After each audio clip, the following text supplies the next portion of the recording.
শুনেন, যারা যারা ফ্যামিলি কার্ড পান নাই জলদি করে ফ্যামিলি কার্ড নিয়ে আনেন, কারণ বিএমপি যে পরিমাণে ফ্যামিলি কার্ড দিতেছে শুধু ডিসকাউন্ট আর ডিসকাউন্ট, ডিসকাউন্টের অভাব নাই। আর এটিএম এ ঢুকাইলেই শুধু টাকা আর টাকা বাইরিব। শুনেন, ভিডিওটা দেখেন, ভিডিওটা দেখলেই বুঝতে পারবেন। নির্বাচনের মাত্র 2 দিন আগে ফ্যামিলি কার্ড, সমাজসেবা ফ্যামিলি কার্ডের মাধ্যমে 1222 টাকার পণ্য 1150 টাকায় বিক্রি করা হচ্ছে। এখানে জনগণকে বলা হচ্ছে 1550 টাকার মালামাল, কিন্তু আমরা নিজেরা হিসাব করেছি বর্তমান খুচরা রেট 1222 টাকা হয়। এখানে জনগণের সাথে প্রতারণা করা হচ্ছে। ফ্যামিলি কার্ডের দাম কম পাওয়া যাবে, মালের দাম 100 টাকা কাট নিছি, 1150 টাকা দিয়ে মাল নিছি।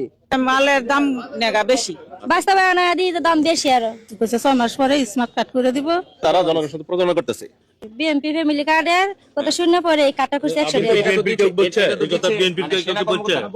আমরা কার্ড দিয়ে আনতে হ্যাঁ এই কথাই কইছি। তারা বলছে 1550 টাকা মূল্য, এখানে মালের দাগ 1150 টাকা। আপনি হিসাব করে দেখলাম এখানে মাল আছে আমাদের 1050 টাকা মাল আছে, 100 টাকা বেশি নিচ্ছে। বাবা ঠকা হইছে ঘর, আমরা গরিব মানুষ, আমরা কলেজে পিছনে বাড়ি, আমরা প্রতি মানুষ, আমরা কামারি দিন নাই গা, হাত নাই গা, কামারি দিন নাই গা। যৌথ বাহিনী এবং হইলো সরকারি প্রশাসন কর্মকর্তারা মিলে আমার মার্কেটে তারা বিনামূল্যে ত্রাণ দিতেছে এবং একটি ফ্যামিলি কার্ড দিতেছে। পরবর্তীতে জানি তারা আবার বিনামূল্যে সংগ্রহ করতে পারে এই কার্ড দিয়ে।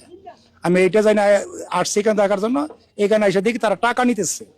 এটা ত্রাণ, যেহেতু ত্রাণ বিনামূল্যে হয়, ত্রাণ কোনদিন টাকার বিনিময়ে হয় না। আমি মনে করি ত্রাণ যদি দিয়ে থাকে, টাকা নিয়ে থাকে, তাহলে প্রতারণা। বরাবর মাননীয় ভারপ্রাপ্ত কর্মকর্তা, ভাটারা থানা, ঢাকা মেট্রোপলিটন পুলিশ, ঢাকা 1212 বিষয় ন্যায্য মূল্য নিত্য প্রয়োজনীয় পণ্য বিক্রয় ও বিতরণ কার্যক্রম পরিচালনা। ভাটারা থানা লেখা, এটা তো শ্রীপুর থানা।